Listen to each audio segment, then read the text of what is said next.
Antes de comenzar, una aclaración importante.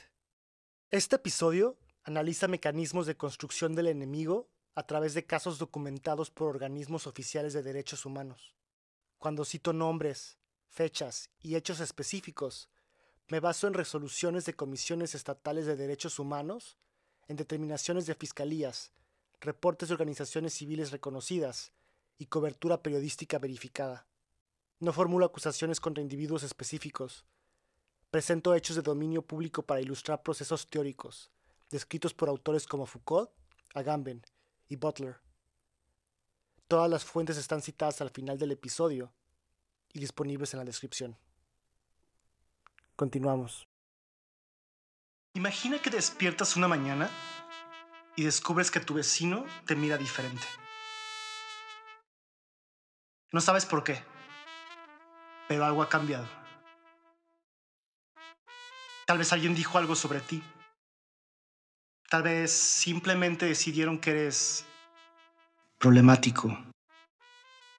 Ahora imagina que ese vecino trabaja en la policía o en el ayuntamiento, o que su hermano es juez, y que poco a poco otros vecinos empiezan a mirarte igual. Tú no has hecho nada diferente. Sigues siendo la misma persona, pero algo fundamental ha cambiado. Te has convertido en una amenaza, no por lo que hiciste, sino por lo que alguien decidió que podrías hacer.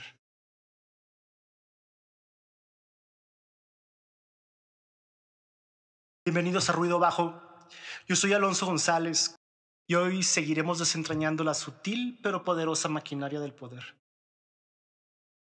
Hoy quiero hablarles de uno de los procesos más sofisticados y peligrosos del poder contemporáneo: la fabricación del enemigo.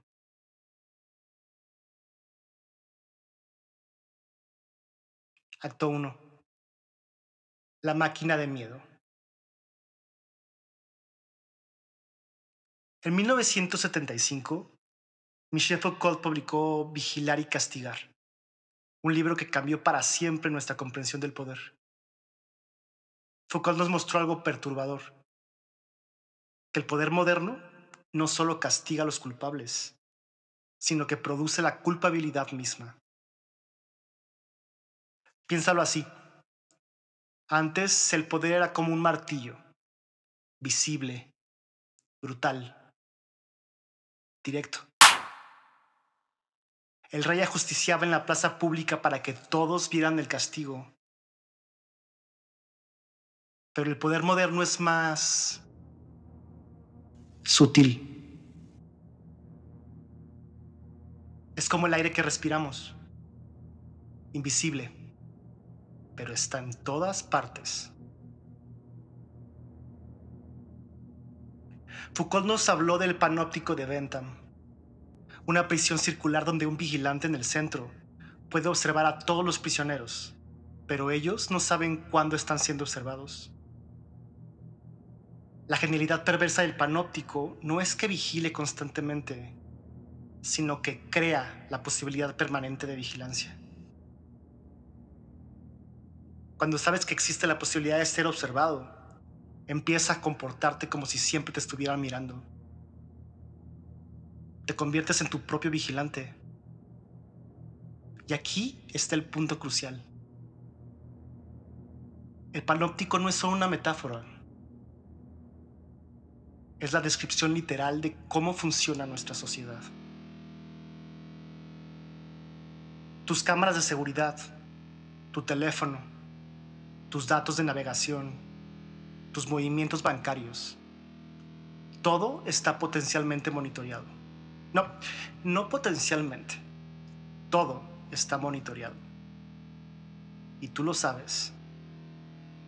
Eso es lo importante.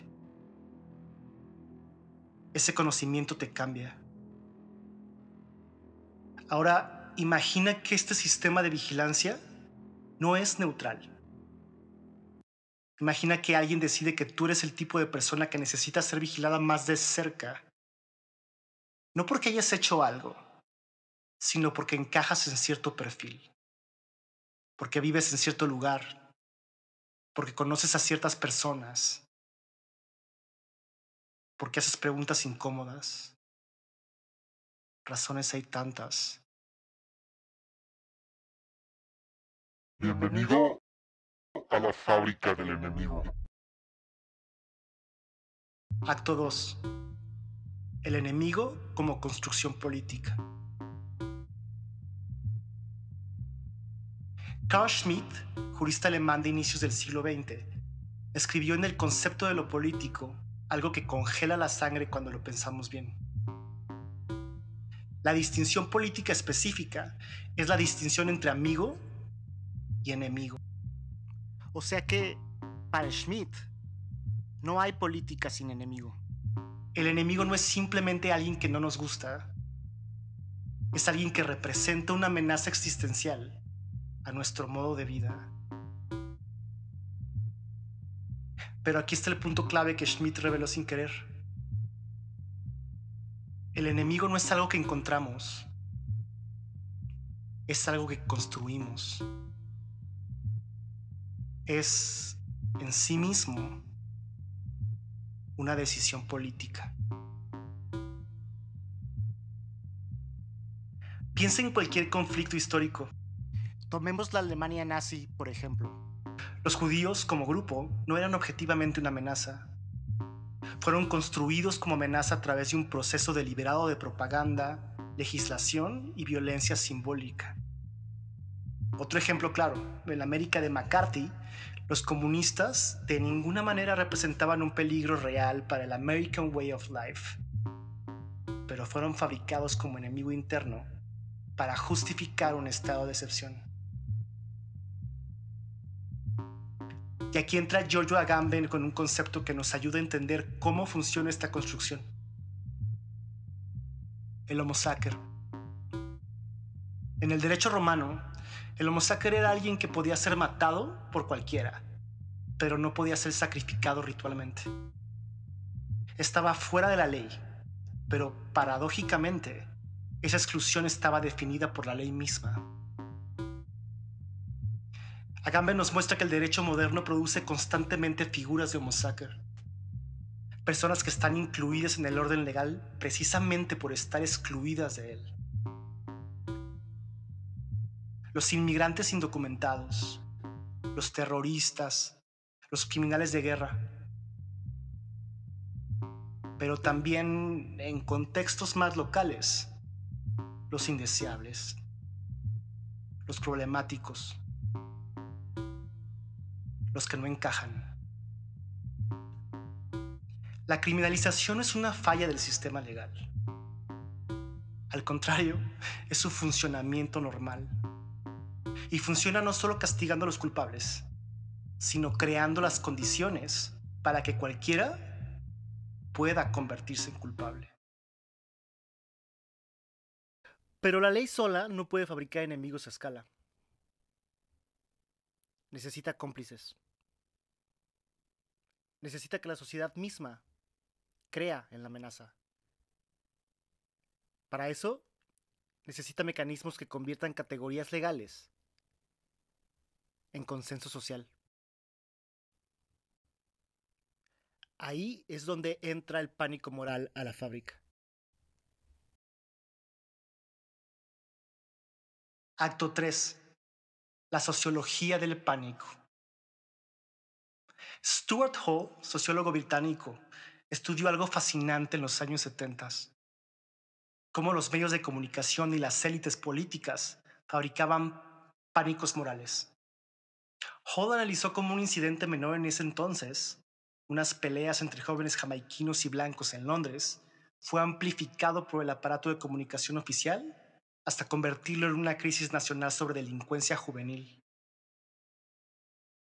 El proceso es siempre el mismo. Primero, se identifica un evento que puede ser interpretado como sintomático de un problema mayor. Segundo, se amplifica mediáticamente hasta convertirlo en tendencia. Tercero, se demanda acción política inmediata. Y cuarto, se implementan medidas que expanden el control social. Hall descubrió algo aún más profundo.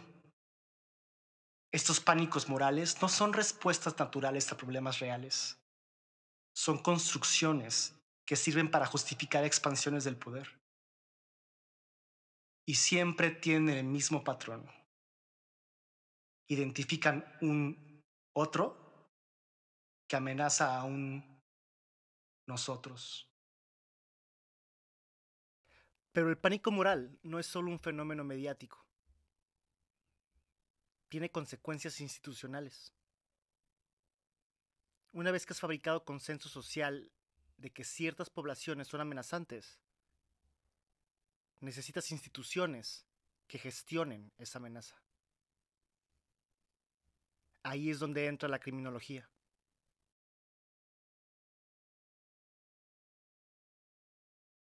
David Garland documentó cómo las sociedades tardías desarrollaron lo que él llama una criminología del otro. Ya no se trata de entender por qué las personas cometen delitos para poder rehabilitarlas. Ahora se trata de identificar poblaciones peligrosas para gestionarlas. Garland muestra que el sistema penal contemporáneo ha abandonado el ideal de la rehabilitación.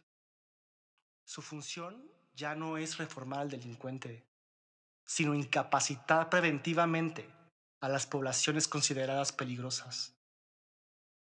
Y aquí está el merullo del asunto. Que la peligrosidad no se determina por actos pasados, sino por perfiles predictivos. Eres peligroso no por lo que hiciste, sino por lo que podrías hacer. No por quién eres, sino por el grupo al que perteneces. No por tu culpabilidad, sino por tu probabilidad estadística de ser culpable. Ahora tenemos el mecanismo completo. La ley crea categorías de vida descartable. Los medios fabrican pánico social sobre esas categorías. La criminología provee justificación institucional para gestionarlas. Pero aún queda una pregunta. ¿Por qué el Estado hace eso selectivamente? ¿Por qué el poder es punitivo hacia unos y permisivo hacia otros? Para eso, necesitamos entender la economía del miedo. Acto 4. El Estado centauro. Loïc Bacant acuñó un término que describe perfectamente la lógica del poder contemporáneo. El Estado centauro. Mitad hombre, mitad bestia. Liberal hacia arriba, con el capital, punitivo hacia abajo. Bacant documentó cómo el neoliberalismo no es solo una política económica, sino una reorganización completa del Estado.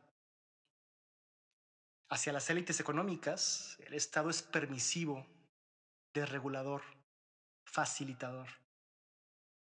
Hacia los pobres, hacia los marginados, los indeseables, es punitivo, controlador,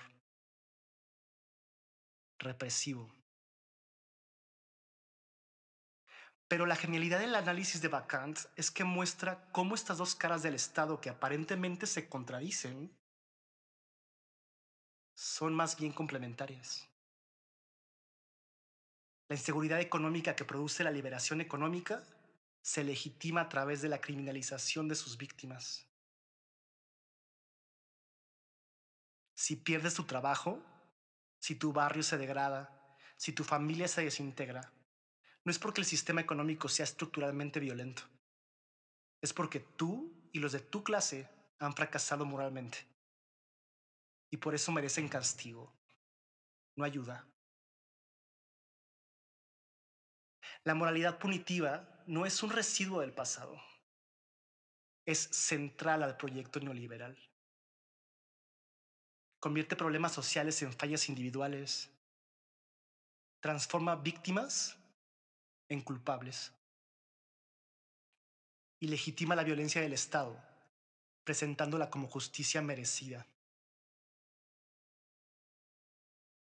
Zygmunt Bauman lo dijo de otra forma: la modernidad líquida produce constantemente residuos humanos, poblaciones que no pueden ser integradas al orden productivo y que por tanto deben de ser gestionadas como amenazas. Acto 5. Vidas no lloradas. Judith Butler, filósofa americana, nos ayuda a entender cómo ciertos cuerpos se vuelven no llorados. Su vida no cuenta como vida plena. Su muerte no produce duelo social. Su sufrimiento no genera empatía. Lo interesante es cómo Butler nos muestra que esto no es natural. Requiere marcos interpretativos que naturalicen la violencia contra ciertos grupos. Requiere que aprendamos a no ver ciertas formas de sufrimiento como injusticia, sino como consecuencia natural de decisiones equivocadas. Piensa en cómo hablamos de las víctimas de la violencia. Si es un empresario asesinado, hablamos de la inseguridad que afecta a todos. Si es un joven de barrio popular, hablamos de ajustes de cuentas. Seguro estaba metido en algo. Si es una mujer, preguntamos qué hacía esa hora en ese lugar. Eso le pasa a las putas. La construcción del amenazante implica simultáneamente la construcción del amenazado, que merece protección. Y esta división no es neutral. Está marcada por clase, raza, género, geografía. Pierre Bourdieu nos habló de la violencia simbólica, la imposición de sistemas de clasificación que hacen que los dominados participen en su propia dominación. La criminalización es eficaz porque logra que los criminalizados internalicen parcialmente su condición de amenaza. Cuando el sistema te dice constantemente que eres peligroso, eventualmente empiezas a creerlo. O al menos empiezas a comportarte como si lo fueras. Y ese comportamiento se convierte en evidencia de que el sistema tenía razón desde el principio. Se los dije. Y cuando el Estado fabrica enemigos, el resultado no es un concepto, es un cuerpo. Ustedes les pagan para que ustedes sean asesinos, no es justo. Pero hay quien está derramando sangre. ¡Ya basta! En Ixtlahuacán de los Membrillos, un albañil de 30 años fue detenido por no portar cubrebocas. Horas después, apareció muerto en el hospital. La Comisión Estatal de Derechos Humanos de Jalisco emitió la Recomendación 32 del año 2020, en donde determinó la detención arbitraria sin justificación legal, el uso excesivo de la fuerza y la falta de atención médica oportuna, además de clasificarlo como una violación al derecho a la vida y una violación grave de derechos humanos. Las autoridades afirmaron que fue una detención administrativa. Su familia lo llamó asesinato. Le dijimos a los policías que lo soltaran, que no estaba haciendo nada. Nos contestaron, así aprende. No lo puedes subir porque no está haciendo nada. ¡No está haciendo nada! ¡No lo ahorques!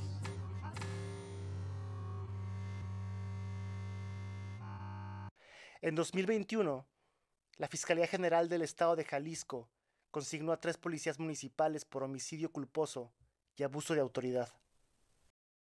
El enemigo no siempre amenaza. A veces, solo olvida un cubrebocas. Y cuando el sistema necesita demostrar autoridad durante una crisis, ciertos cuerpos se vuelven prescindibles. Judith Butler tenía razón. Existen vidas que el sistema no considera dignas de ser lloradas.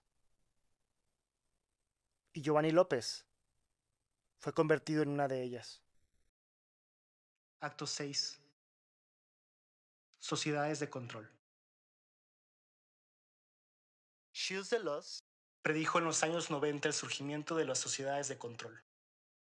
ya no se trata de disciplinar cuerpos en espacios cerrados como la prisión, la escuela o la fábrica. Se trata de controlar flujos en espacios abiertos. La vigilancia se vuelve continua y modulada. Tu perfil se actualiza constantemente. Tus probabilidades de ser amenazante se recalculan en tiempo real. Y las medidas de control se ajustan automáticamente.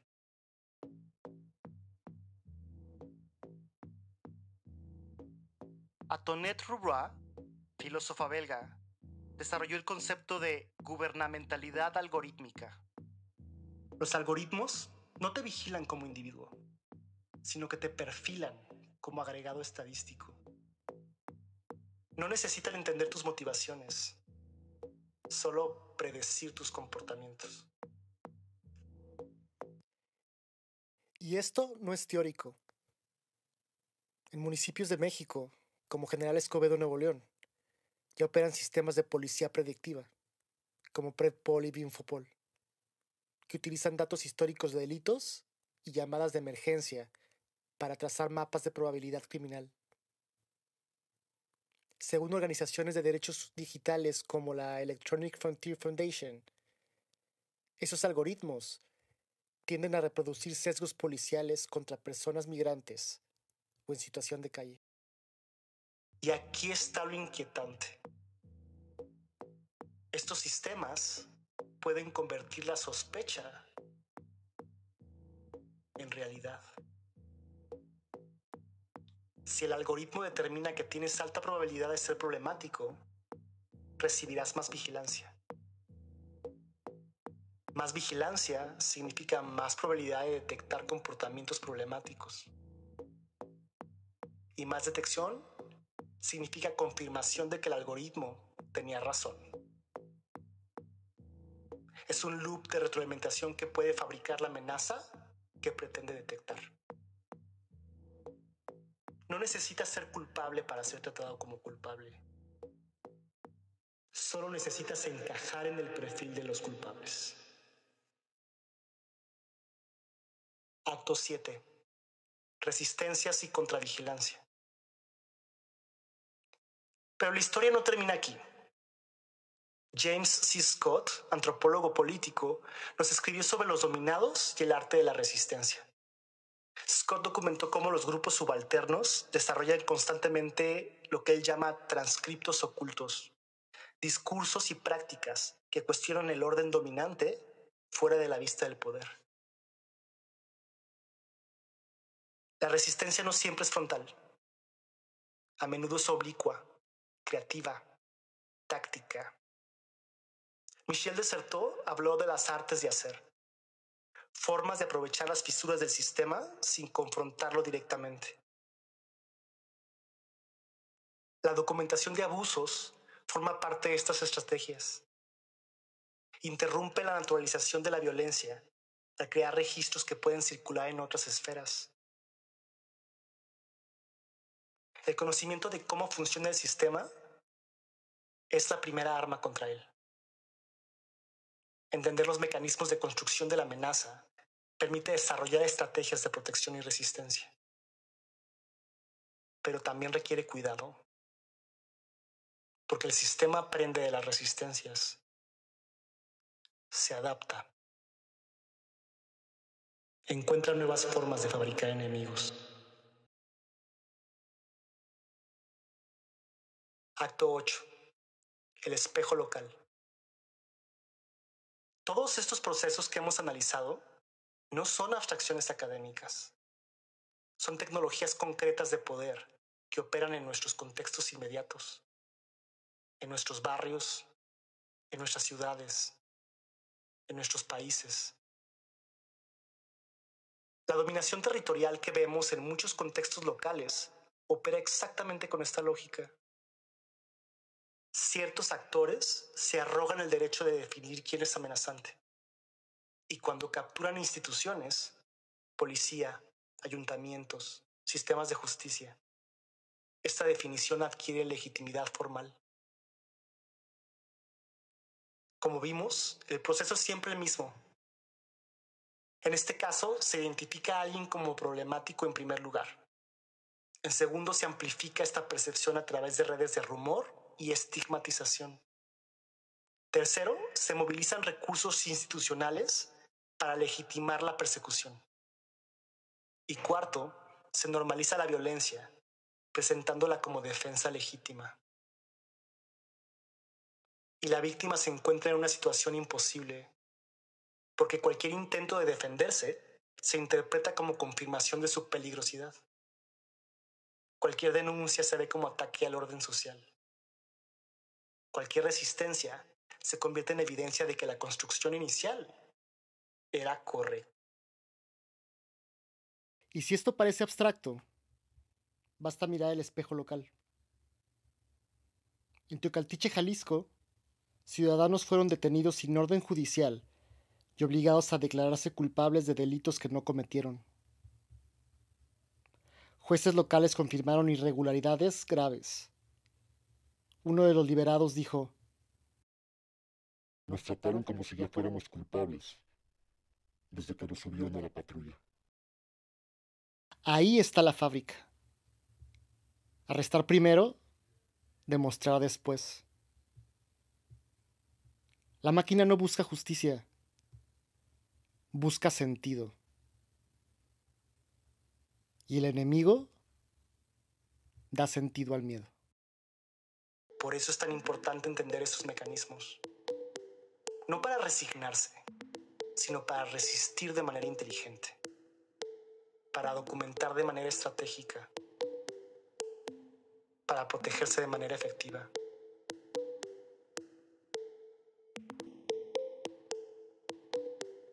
Cierre. La amenaza somos nosotros.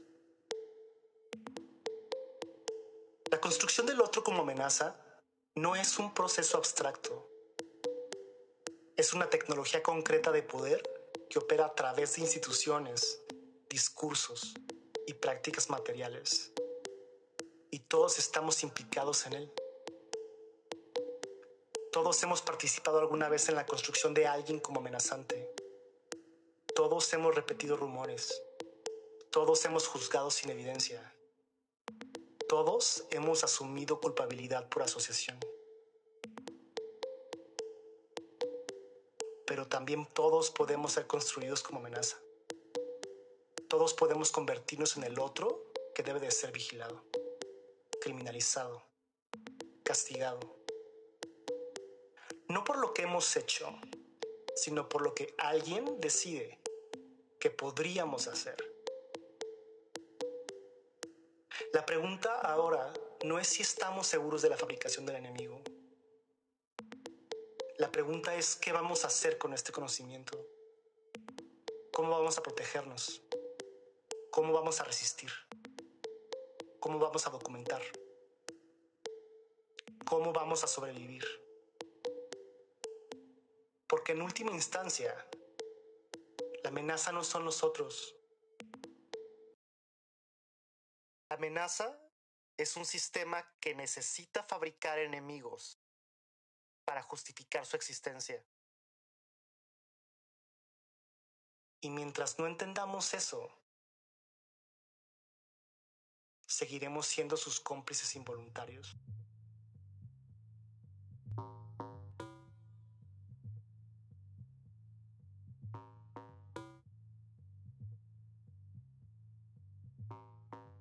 Ruido Bajo es una producción independiente. Investigación, voz y diseño de sonido por Alonso González. @México Secular. Fuentes citadas en este episodio: caso Giovanni López, mencionado en el acto 5. Comisión Estatal de Derechos Humanos de Jalisco, recomendación 32 del año 2020. Fiscalía General del Estado de Jalisco, boletín sobre consignación de 3 elementos policiales, marzo de 2021. Artículo 19, México. Informe caso Giovanni López. Exigimos justicia. Junio de 2020. Amnistía Internacional. Reporte México. Muerte de Giovanni López. Evidencia violencia policial. junio de 2020. Todas las fuentes completas con enlaces están disponibles en la descripción del episodio. Esto ha sido Ruido Bajo. Nos escuchamos en el próximo episodio.